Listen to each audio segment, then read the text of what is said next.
So I'm pleased to announce that we're going to have Nicole Hayes doing a presentation this afternoon on her research on cyanobacteria.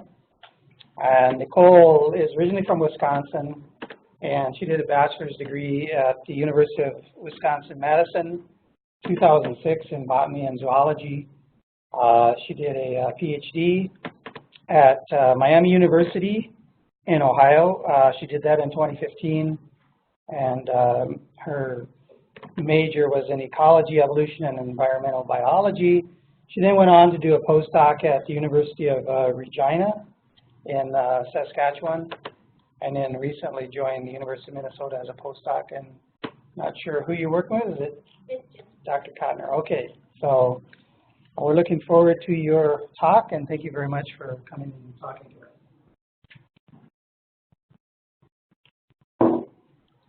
So thank you very much for inviting me to come and speak.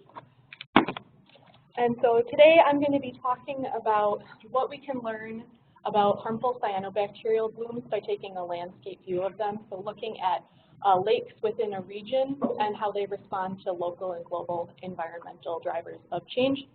And for those of you that were fooled into coming because of the title of my last talk, I am going to be talking about some cross-scale interactions, so interactions between local and global drivers of change. And I want to first start by pointing out that I have been really fortunate to work in a lot of really highly collaborative lab groups. So for my PhD, like was mentioned, I worked at Miami University with Mike Vanny. I worked a lot on his long-term research there. So although I worked with Mike, I collaborated a lot with other professors, including Maria Gonzalez and Bill Renwick, and there was a lot of graduate students that I worked with there as well. As part of my first postdoc at the University of Regina, I was again part of a long-term research project. So all the work there I did was with Peter Levitt, but there were a number of other professors that collaborated on that long-term data, including Gavin Simpson, Carrie Finley, and Alan Patuan. And then finally, some of the ideas that I bring up in the different things I talk about today are very much in the context of this collaborative project I'm part of that is a result of a group that I formed at EcoDays. So EcoDays is a collaboration. It's a collaboration between early career scientists with the goal of helping new PhDs in the aquatic ecology find each other and develop collaboration. So it's actually happening right now, but those of you that are doing PhDs in limnologically related fields, about a year from now or a year and a half from now, I highly recommend looking into EcoDays and thinking about applying, because it's a great place to meet other young scientists that are as excited about limnology as you may be. And they do it in Hawaii, which is a wonderful time, so bonus. As the lowest point in the landscape, lakes and other freshwater ecosystems are the recipient of materials and energy from the terrestrial environment and also from the atmosphere and upstream aquatic resources. One outcome of this landscape position is that aquatic ecosystems also have to integrate environmental change that happens at all those different scales. So these can include local and regional disturbance, such as soil disturbance and agricultural intensification and urbanization, but also more global disturbance, such as climate change, like changes in the frequency and intensity of precipitation, but also changes in, say, solar radiation. One thing that can be particularly interesting to study are the interactions between these local and global drivers. So for instance, agricultural intensification can result in excessive tillage, where you have more exposed soil, whereas increases in frequency and intensity of precipitation can then kind of exacerbate that by causing even more runoff. So interactions across these different scales are also something that I'm interested in.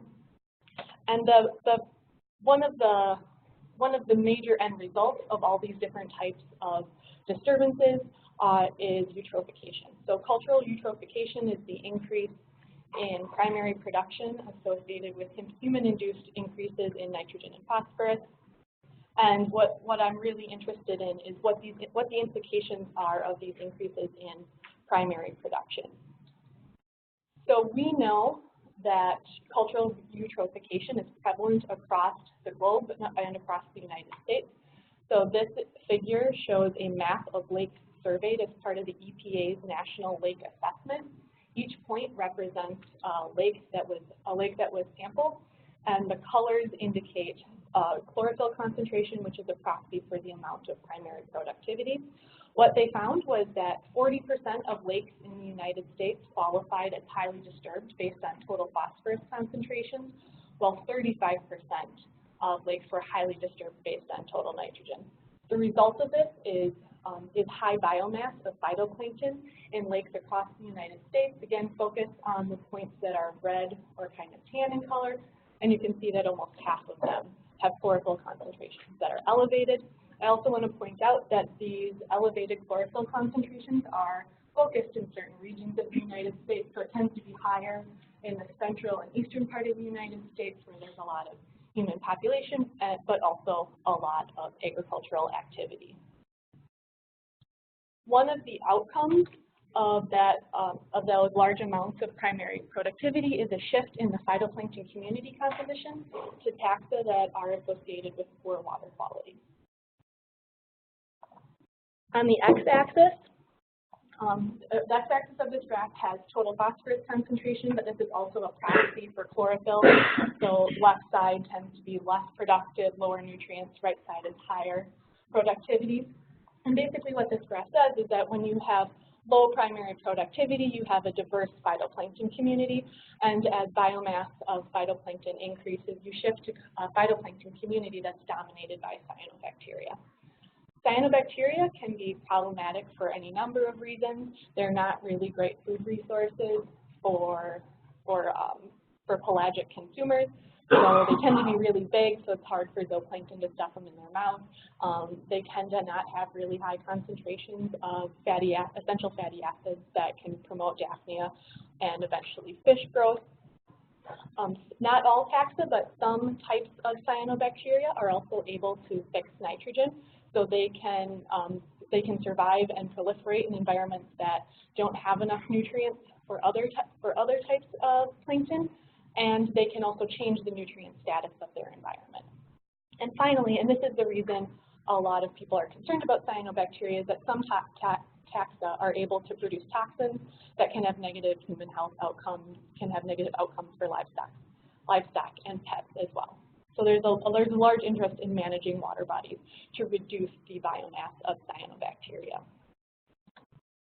And I just want to point this out because this figure, which I had up a little bit ago, is a picture of a drinking water reservoir in the state of Ohio.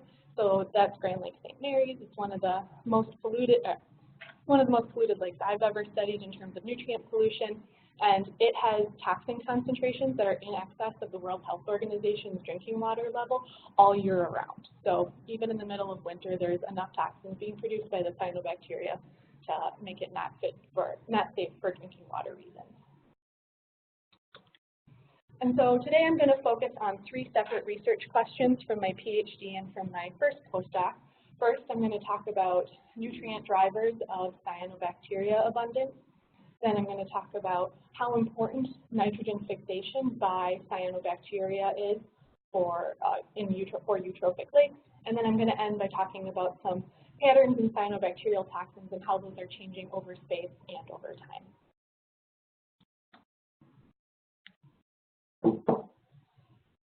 So first, I'm going to start by talking about nutrient limitation. So nutrient limitation is this idea that phytoplankton, or primary producers in general, need a number of resources to grow. And whichever resource is available to them at the lowest amount relative to their demands is the resource that is limiting their growth. So for phytoplankton, we're typically talking about nitrogen and phosphorus as the limiting nutrients of phytoplankton growth. So if you're a plankton living in a lake, kind of have 2 main sources of nutrients, what's already in the lake, but then what's coming from the watershed. We know that watershed land use plays a really important role in determining the amount of nutrients that are going into the lake. So human disturbed environments, particularly agricultural environments, tend to export a lot more nitrogen and phosphorus than less disturbed environments. But watershed land use also plays an important role in determining the ratio of nutrients that are exported from the environment. So for example, row crop agriculture that's corn-based, that corn needs a lot of nitrogen-rich fertilizers, so the fertilizer that's washed off the fields into streams tends to have a much higher nitrogen to phosphorus ratio than, say, from a less disturbed forested watershed. But I want to make the important note here that the factor that's kind of driving those nutrients from the watershed into the lake is precipitation. So all of these amounts of nutrients being exported and ratios of nutrients being exported are dependent upon precipitation, doing that transportation. And then finally, so in addition to those watershed inputs of nutrients of nitrogen and phosphorus, there's also an interesting biological input and export of nitrogen. So cyanobacteria, some taxa of cyanobacteria are able to fix atmospheric nitrogen. They can take inert N2 gas and turn it into a biologically available form, thus making more nitrogen for themselves.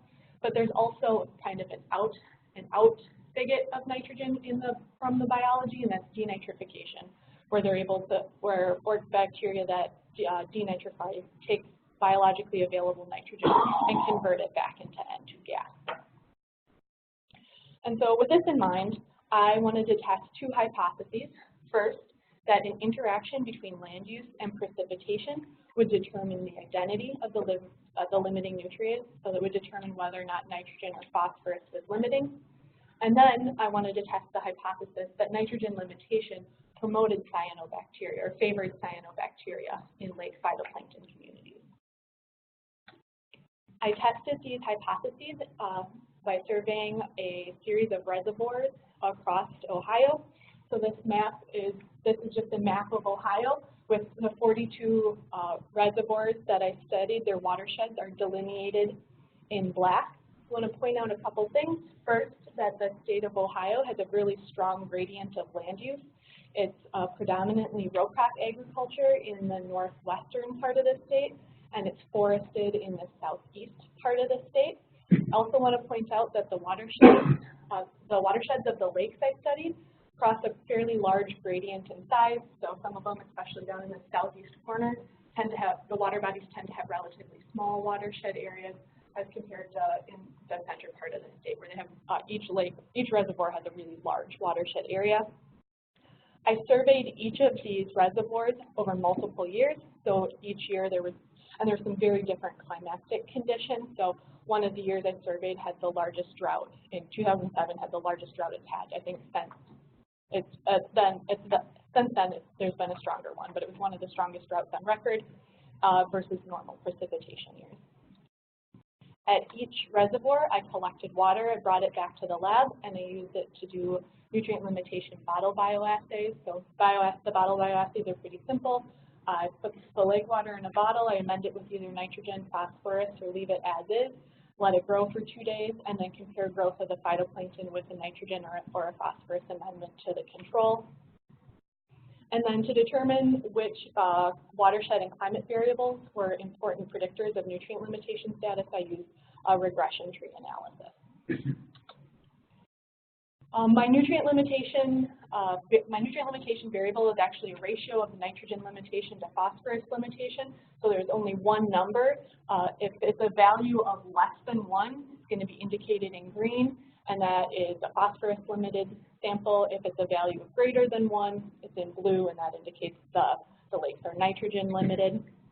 In a regression tree, the first split in the data, the variable that the data first splits on is the most important predictor of, in this case, nutrient limitation. And what I found was that land use was the most important predictor of nutrient limitation status of phytoplankton. So phytoplankton from lakes that had a lot of row crop agriculture in their watershed were different than those that had a lot of forest in their watershed. What I found then was that there was an interactive effect between land use and precipitation, such that phytoplankton in lakes that had agricultural watersheds under most circumstances, so average years, wet years, those phytoplankton tended to be phosphorus limited. However, under really strong drought conditions, the phytoplankton switched to nitrogen limitation. Contrast that to phytoplankton from forested watersheds.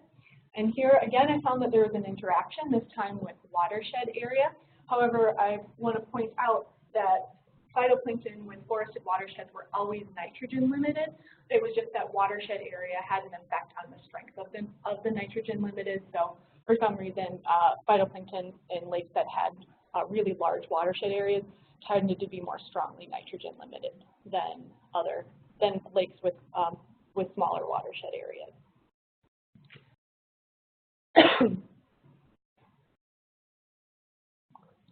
So I found that sometimes there were lakes that were nitrogen limited and they were phosphorus limited. It was based on land use and this interaction with precipitation. But what I was really interested in was how these nutrient limitation statuses affected the phytoplankton community composition. So this graph just shows phytoplankton community composition in the lakes and they're binned by those regression tree categories. So on the x-axis here, I have my two unlimited forested bins, and then my two agricultural bins, one that indicates lakes when they were phosphorus limited and one that indicates lakes when they were nitrogen limited. And so I assume I should continue.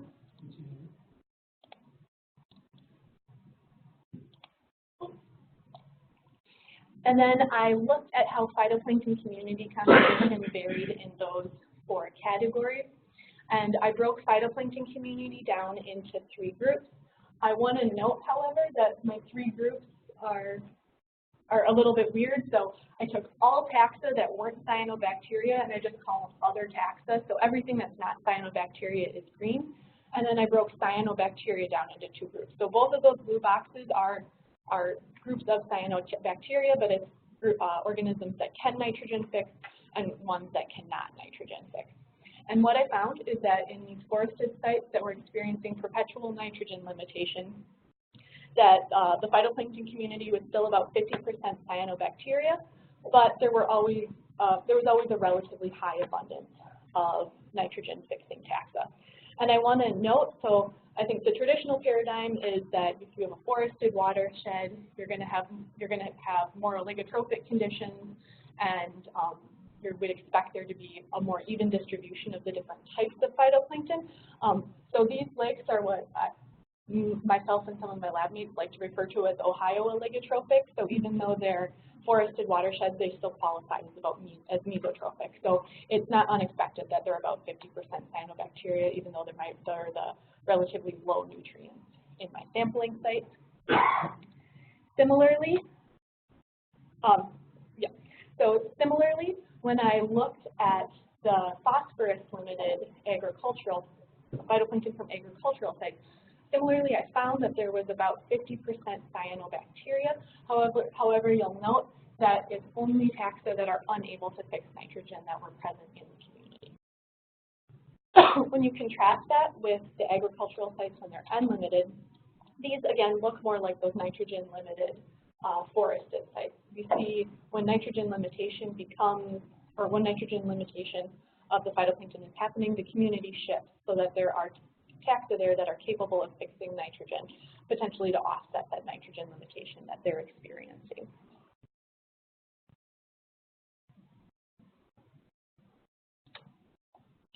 And I want to talk a little bit about why I think this is happening in these systems. So these forested ecosystems in Ohio are all regrowth forests. They were clear-cut turn of the last century, and so they're recovering. And there's some evidence that secondary growth forests can experience nitrogen limitation for hundreds of years before they kind of come to an equilibrium status.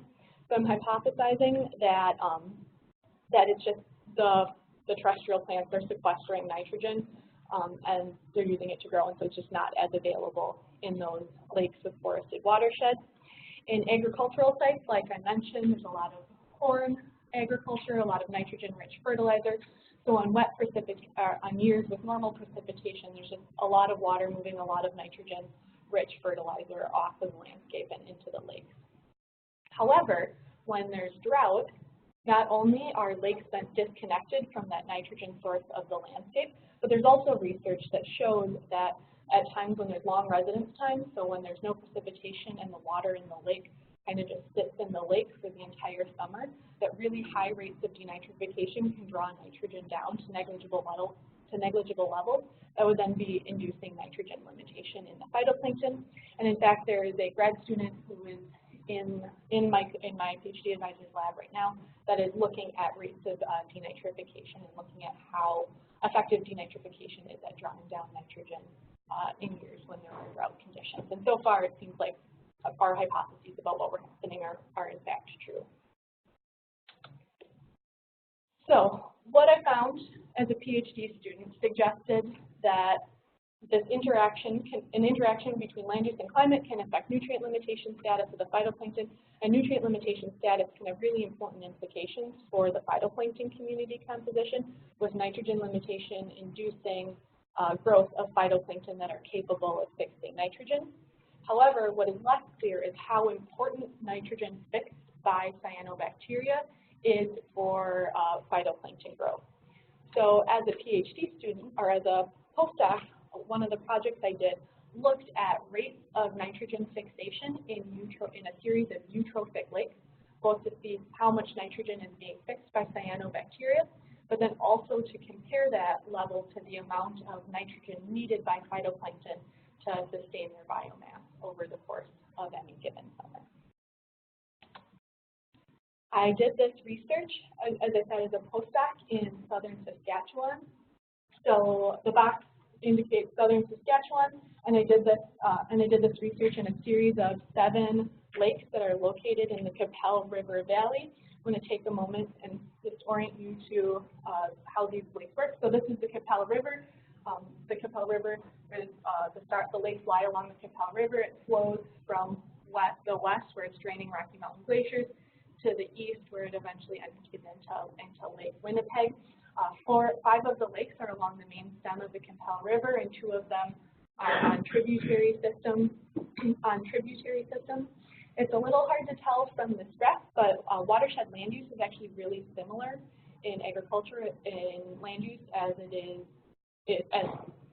land use in Saskatchewan is really similar to land use in Ohio. So even though this looks kind of brown, about 80% of the land in southern Saskatchewan is agriculture, but just very different types of agriculture because it's dry land. It's dry land practices.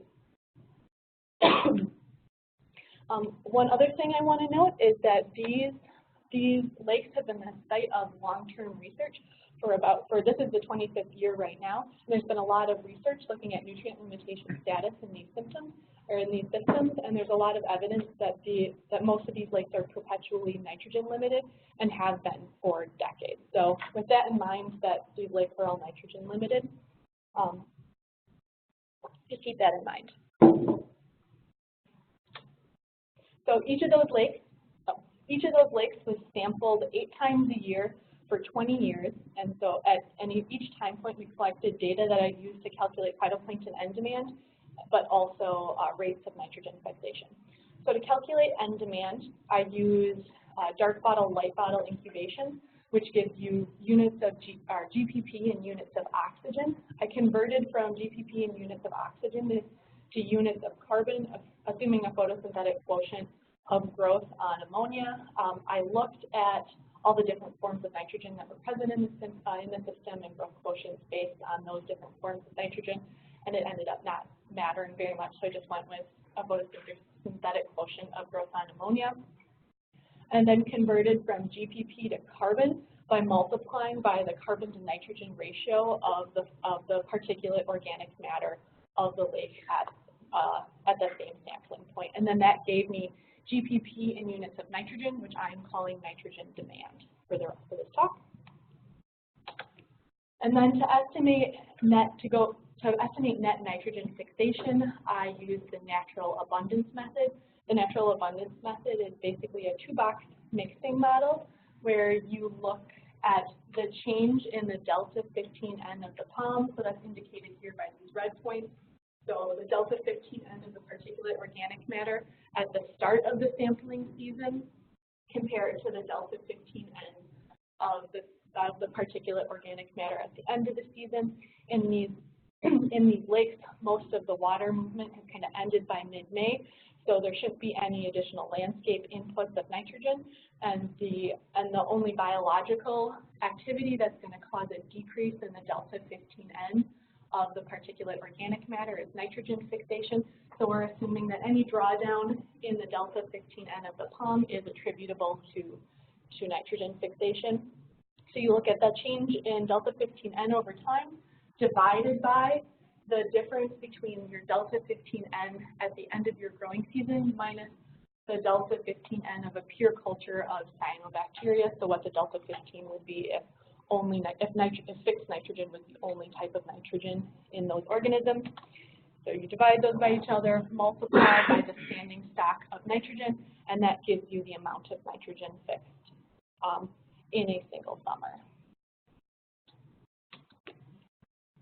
And so first, I'm just going to show you a graph of nitrogen demand in all of my different systems, just to orient you. Remember, I said that 5 of the lakes follow along the Capel River, and then there's 2 that are on tributary streams.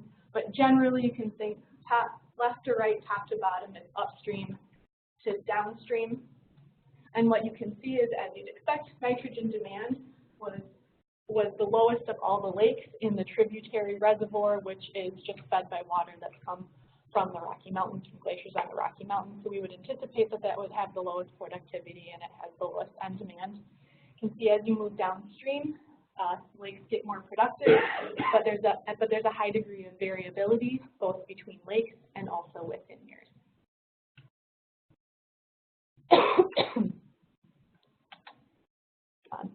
This next graph looks at that estimate of net nitrogen fixation that I calculated.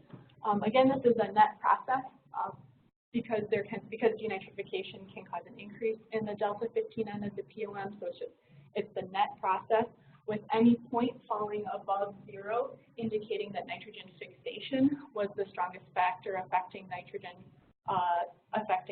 isotopes in any given year, and points below the 0 line suggesting that denitrification or another process is more important at that time.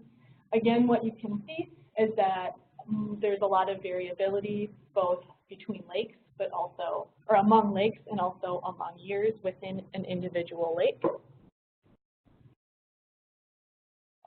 So the really oligotrophic upstream system has very low productivity. It also has low nitrogen fixation. And as you move downstream, nitrogen fixation tends to be higher in those sites. But the interesting thing is, of course, when you compare nitrogen demand to nitrogen fixation, in the really hypereutrophic lakes that are extra N limited, so that's these 3 systems indicated in blue, is where you have the highest nitrogen fixation. But again, when you compare N demand to N fixation, the most important thing to note is nitrogen demand, which is indicated in the solid circle, is almost always much higher than nitrogen fixation. And when you look at the ratio of nitrogen fixation to nitrogen demand, what we find is that in most of these systems, the median proportion of nitrogen demand sustained by nitrogen fixation is extremely low, less than about 4%. And again, this makes sense. Fixed nitrogen is not going to be the only source of nitrogen to these ecosystems. Internal cycling of nitrogen and nitrogen that comes from the watershed earlier in the spring we expect to be most important, but these systems are perpetually nitrogen limited, and so it seems that even though they're nitrogen limited, they're not able to fix enough nitrogen to overcome and increase nitrogen demand. There may be some exceptions to that. There may be some exceptions to that, especially in some of these downstream lakes, Kitepwa in particular. Nitrogen fixation can accounts for about a median of 23% of nitrogen demand, and on some years it's much higher than that. So in some lakes and some years, nitrogen fixation is the dominant and a very important source of nitrogen for these ecosystems.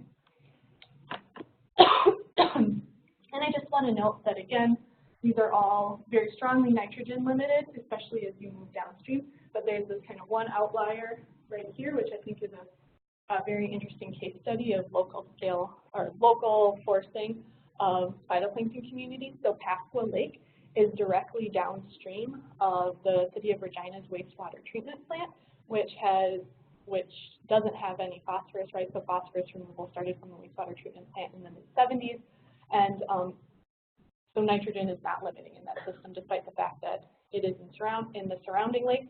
And I think what's a really interesting study that's ongoing right now is the City of Regina just upgraded its wastewater treatment plant, so it's removing most nitrogen now too. And so right now there's kind of a natural experiment of what happens when you stop adding nitrogen to what you would expect to be a nitrogen-limited lake. And so yeah, there's an interesting study going on there. There's a really great grad student that's doing his master's thesis on the immediate effects of turning nitrogen off. So if any of you go to ASLO, they'll be there in Santa Fe to talk, or not Santa Fe, San Juan to talk about it. So the big takeaway here, fixed nitrogen can be really important in some lakes in some years, but even in a series of lakes that tend towards nitrogen limitation, fixed nitrogen is just not that large of a source to the lake.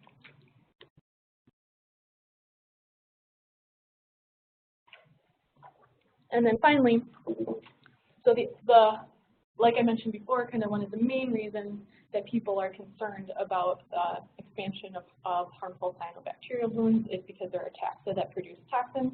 And so I wanted to look at how toxins are changing in abundance over space and over time. So we know that cyanobacteria are a common community member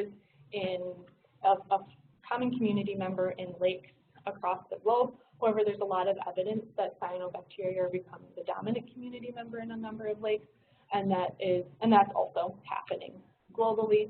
The result is then that cyanotoxins are increasing.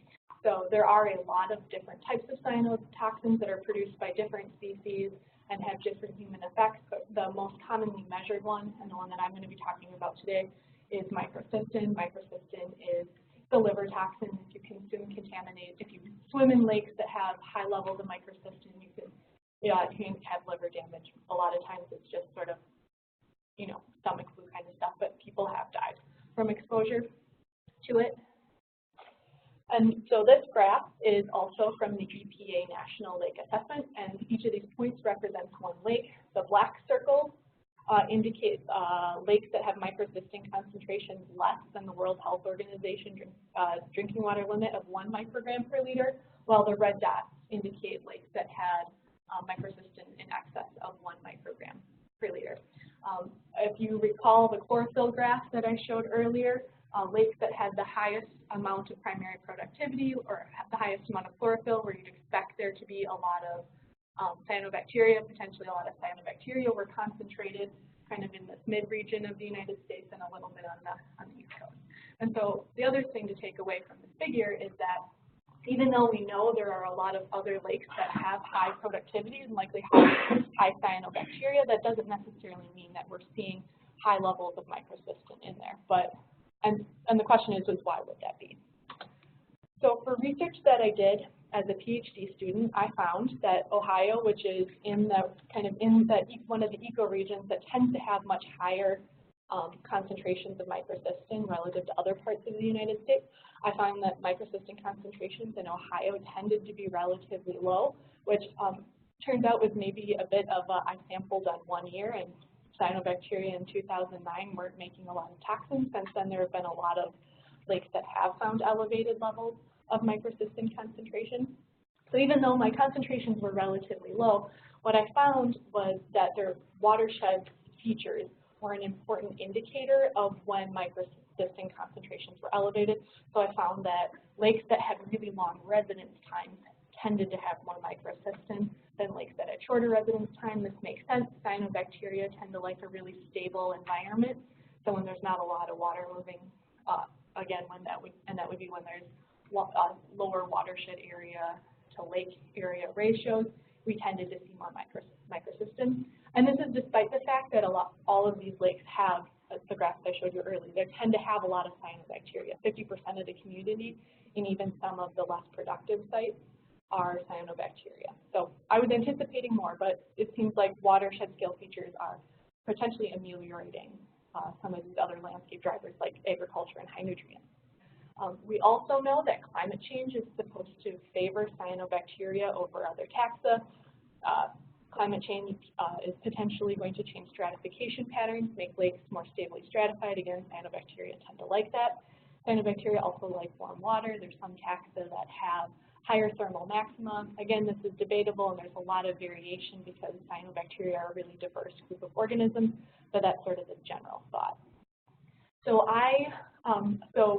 in a long-term, looking at a long-term data set of microcystin concentrations, I predicted that over time we would see an increase in the amount of microcystin. Again, just because climate change, warming water, they expected to see more microcystin. But what I was really interested in looking at too was the seasonal patterns. So do we see microcystin present more of the growing season, more of the summer, if ice-off times are moving earlier into the spring and ice-on times are moving later in the fall? So are toxins detectable more of the year? And again, I tested these hypotheses, asked these questions in a series of lakes in southern Saskatchewan. So this time I only looked at 6 of the lakes. So the headwater system, there's only 2 times when there was detectable microcystin over 11 years. So I just got rid of that that lake from data set. Each of these lakes was sampled at least 8 times every summer for 11 years to look at, and microcystin was measured.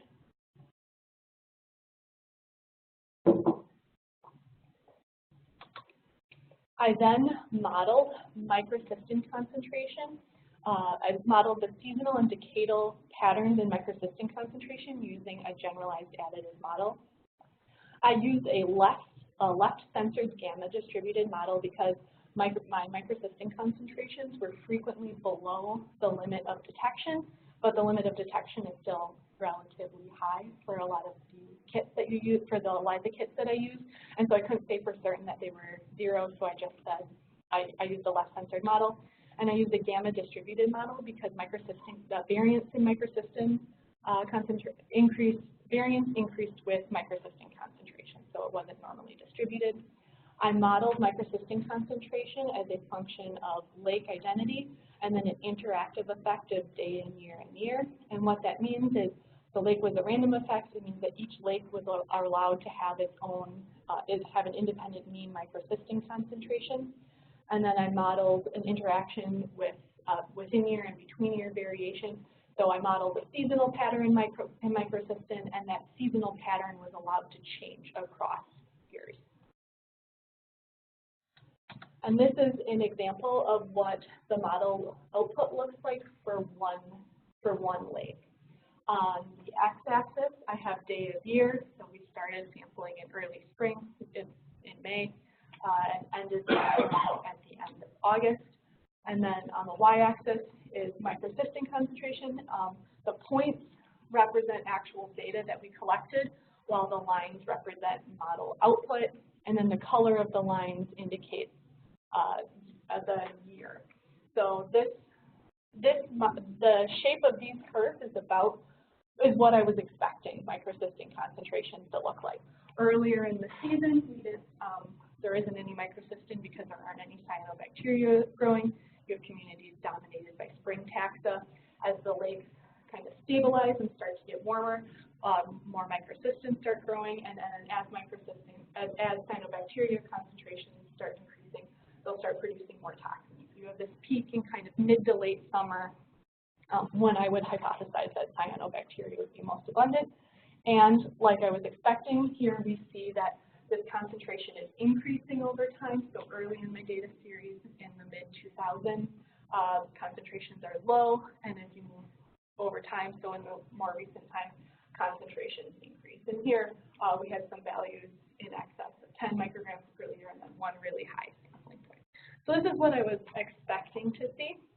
When you scale out and look at all of the lakes, the first thing that you may notice is none of the other lakes look like that. So again, all the lakes kind of have their own seasonal pattern and their own seasonal by year pattern.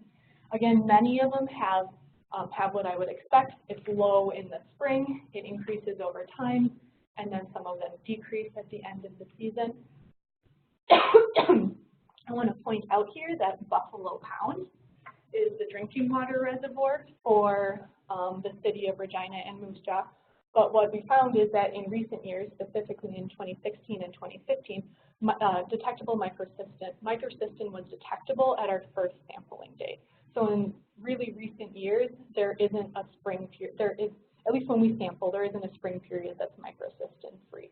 And so that's what these models are showing as well in a lot of lakes, that the first sampling day when we detect microcystin is in some lakes moving more in towards spring. It's earlier in the year. But again, all the lakes are doing something different. And Wascana, which is an urban lake in the downtown city of Regina, is just kind of doing its own thing. So it had the highest microcystin concentrations in 2016, and it looks like the seasonal pattern is changing. So there's less microcystin in spring, and it's decreasing in concentration over time. So evidence that despite the fact that what my hypothesized primary driver of microcystin, which would be climate change increasing temperature, would be acting in the same way, or I was hypothesizing would be acting in the same way on all these different lakes. That's not necessarily true. And so I think this is evidence that local features are determining lake response to these broader scale environmental drivers. And in fact, I'm still putting the final touches on the model, so I'm not able to include it. But what my model currently suggests when I add, so I model microcystin as a function of day of year and year, because most predictor variables like temperature also follow a strong seasonal and decadal pattern. So now that I've kind of detrended my data, I'm adding other predictor variables in, and what I found is that in these downstream lakes, which tend to be deeper, and these lakes are polymictic, but there is some evidence that maybe the Chautauqua and Crooked, the two downstream lakes, are starting to stratify a little bit more every year. It seems like temperature is having an additive effect. So years that are warmer tend to have more microcystin in the downstream lakes, whereas in the upstream lakes, two of which are extremely shallow, mean depths about between 2 and 3 meters, what we're finding is that nitrogen concentration is a more important predictor. So nitrogen concentrations are increasing in Buffalo Pound and Last Mountain. So those two lakes where microcystin concentrations are increasing, while nitrogen is decreasing. Nitrogen loads are decreasing in Wascana. So there's some other environmental factors at play that are kind of mediating these seasonal trends and the decadal patterns in microcystin concentration. And then, so even though I've showed you really similar graphs for the last two sections, I'm going to try and kind of turn it on its head here and flip them around and instead and talk about how these changes in microcystin concentrations are likely to relate to human health thresholds. So again, these graphs are oriented from most upstream on the left to most downstream on the right. And now I have year on the x-axis, and I just picked 3 days over the course of the summer. So I have an early spring day, the 30th of May, which is the black line, kind of a midsummer day, 19th of July, and the blue line, and then kind of mid-late summer, which is the orangey brown line. And this graph just shows how the probability of microcystin concentrations exceeding certain human health thresholds changes over time at these 3 distinct time points in the year. And so the first human health threshold I'm showing is the infant, the concentration above which infants aren't supposed to use this water source aren't supposed to use it as a drinking water resource, and that's 0.3 micrograms per liter. And what you can see in Buffalo Pound, so the far left figure is that at all points of the year, so spring, midsummer, and late summer, since about 2010, there is the probability of exceeding that microcystin threshold increases over time at all 3 time points. So microcystin is likely to exceed 0.3 per liter in summer, and so what this indicates is that it's going to be really important for water managers, especially Buffalo Pound, which is the drinking water resource, to be monitoring for microcystin much earlier in the season than they have had to historically. This trend is not universal across all the lakes. So again, West Mountain and Wascana, where there weren't those necessarily strong seasonal trends or strong decadal trends, the probability of exceeding is still really high, but it's not increasing over time. Whereas in these downstream lakes, in spring in the last few years, there's a high probability of exceeding, and it's been generally increasing in late summer over time. The other two thresholds I want to show are the drinking water threshold, which is for adults, which is 1 microgram per liter, and the recreation limit, the high-risk recreation limit. So this is 20 micrograms per liter, and the general rule is they don't want you to come in contact with water that exceeds 20 micrograms per liter, because even the amount that you swallow incidentally just swimming or playing could have deleterious health effects. So again, the adult drinking water level, similar to infant level, in recent years, there's about a 50% chance that, at least in late summer, microcystin concentrations are going to exceed those thresholds. The recreation limit is a little bit of a happier story. For the most part, it's unlikely these lakes are going to exceed that limit or exceed that level even in late summer when concentrations are highest. However, especially in recent years in some of the downstream lakes, there's up to a 25% chance that it could happen. So again, what this means is that lake managers are going to need to be monitoring these lakes much more frequently in late summer to make sure that it doesn't exceed those limits. And I want to note that the samples that I collected were taken from the center of the lake, and a lot of these toxin-producing taxa tend to form surface scums and get pushed around by the wind. And some different agencies in Saskatchewan have sampled those scums, and concentrations are well above 20 micrograms per liter. So this is from the center of the lake only, and we do know that exposure to toxin is much more likely when you're near shore, and that those thresholds are being exceeded at some point. So how Saskatchewan manages for microcystin and monitors for microcystin is likely going to have to change. And this is, again, true more generally because microcystin is detectable in more places. All right, so the takeaway, again, kind of depressing, human health thresholds are exceeded earlier and higher thresholds are being exceeded. Fortunately, in the middle of the lake, at least, it doesn't seem like that the recreation threshold, but that may not be true in nearshore environments. And it seems like these increases, so changes in seasonality, the longer growing season, and increasing concentration are the result of some interactions between local, regional, and kind of global scale environmental change. So I want to wrap up by kind of leaving you with the three big takeaways from the different sections that I talked about. First, phytoplankton in watersheds. Phytoplankton in lakes that have watersheds dominated by forests tend to be nitrogen limited. That contrasts with agricultural watersheds where the phytoplankton tend to be phosphorus limited. However, there's what I think is a very interesting interaction where drought and agriculture can lead to N limitation. But I think most importantly, especially from a human health perspective, in mesotrophic to highly eutrophic systems of Ohio, cyanobacteria are thriving under both nutrient limitation statuses. I did find that in perennially nitrogen-limited ecosystems, there's a lot of nitrogen fixation happening, but it's a relatively small amount relative to the nitrogen needed by the phytoplankton in these ecosystems, and it seems like fixed nitrogen is not an important enough source of nitrogen in order to push those systems back towards phosphorus limitation. And then finally, in those perennially N-limited systems that are highly eutrophic, microcystin, the season at which you can be exposed to microcystin is longer and concentrations are getting higher. And so just one quick last thought to kind of wrap this up. It seems like my approach of looking at lakes within a region and comparing across multiple regions has highlighted that although we know cyanobacteria abundance increases and microcystin concentrations are increasing in a lot of regions, these can be difficult to predict. This increase can be difficult to predict when you just look at single lakes, because there's a lot of interactions between small to large scale environmental features and environmental change. And with that, I'll take any questions.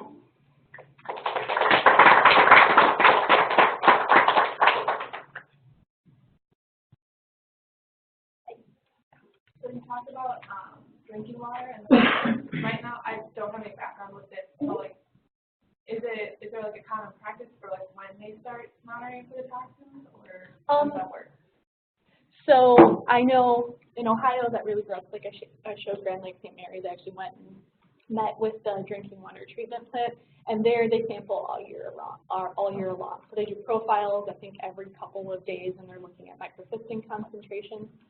In Saskatchewan, it's a little bit different because it's ice covered, it's really cold, the lake doesn't look like green paint, and so historically they've started sampling in, about May, June, and started paying attention. I just know that I moved there in 2015 in mid-May, and a week later there were drinking water restrictions because there had been such a large boom of cyanobacteria, and they didn't have their, I don't know exactly how they treat for microcystin, but basically they didn't have enough of their microcystin treating infrastructure ready to go, and so they weren't able to produce as much water as the city of Regina and Moose Jaw needed. So how that has changed, I'm not necessarily certain, but it's definitely something they have to think about more, especially after the drinking water restrictions. Does microcystin affect other consumers other than humans? So I think that kind of the general thought is that terrestrial organisms, yes, apparently it's a really big problem for cows because of all the extra stomachs they have and then how they process it. So yes, the kind of the standard organism that gets sick from it is dogs because they drink right on the shore. There have been some studies that looked at first consumers in lakes and then fish in lakes, and I think kind of the general rule is after a generation of exposure to a toxin, most consumers don't even notice it, and it doesn't really seem to impact. Yeah. Yeah. Jim. Just kind of following up with that,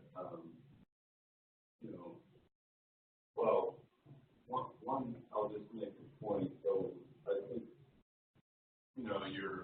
your observation that it doesn't matter if they're nitrogen or phosphorus, one of the cyanobacteria to this fungus. I think that sort of is a really important point for managers. Yeah. And limnologists that keep arguing about whether we should manage nitrogen or phosphorus, it's clear that we need to get at both of them. Yeah. So, but my question basically has to do with microcystin, and we focus the drinking water issue and the recreational issue. That's focused on acute effects primarily. What do we know about long-term exposure effects? That might, although the food web may adapt to it, it certainly could still be having persistent effects throughout the food web, and the same thing with humans. Yeah, and so I don't know that I haven't read anything about like chronic effects of microcystin on food webs. I think I read one study one time that showed that maybe long-term low-level exposure could potentially promote tumors, like liver tumors in humans that were exposed, but that's kind of the extent. That doesn't mean it's not out there. I just haven't followed that literature as much. Why do the cyanobacteria produce the microcystin if it doesn't kill aquatic organisms that would eat? I don't know. And I don't know, and unless it's just like a byproduct. I think so. They produce it more when they're growing really fast. And so if anyone has read something recently that to counteract what I'm saying, I think kind of the general rule of thumb is people don't necessarily have a good idea of why microcystin is produced.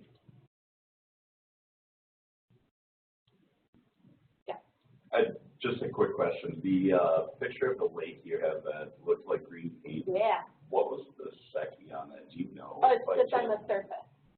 Like as soon as you submerge it, you Just can't gone. see it. That's kind of what I figured. Yeah. I've never seen anything like that. It is. Personally, it looks. I mean, it looks photoshopped almost. It's an amazing. Yeah. That's crazy. Although I will say that the picture of the lake with the water ski is different than the hand scooping. The hand scooping is another lake in Ohio.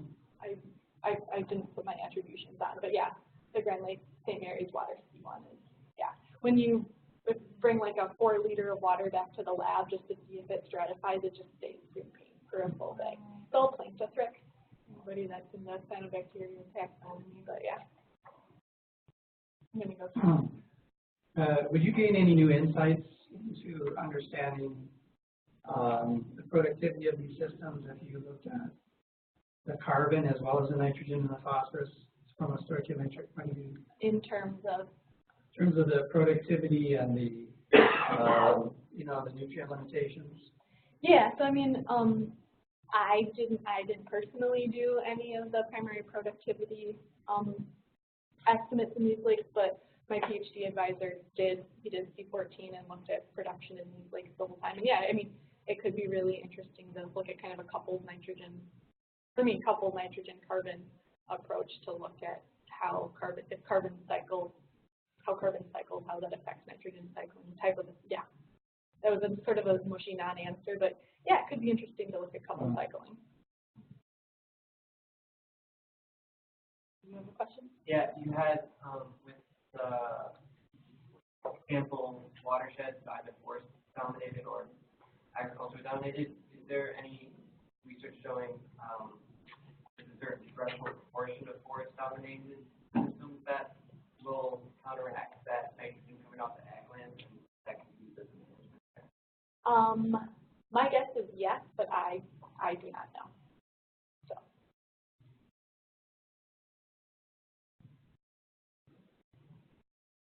Okay, thank you very much.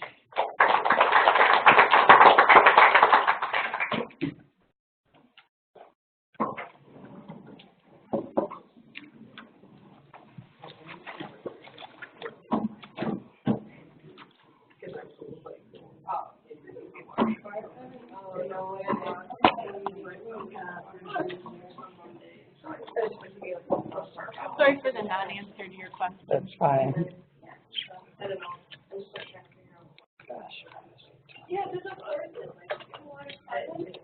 Like alloxanous carbon, DOC.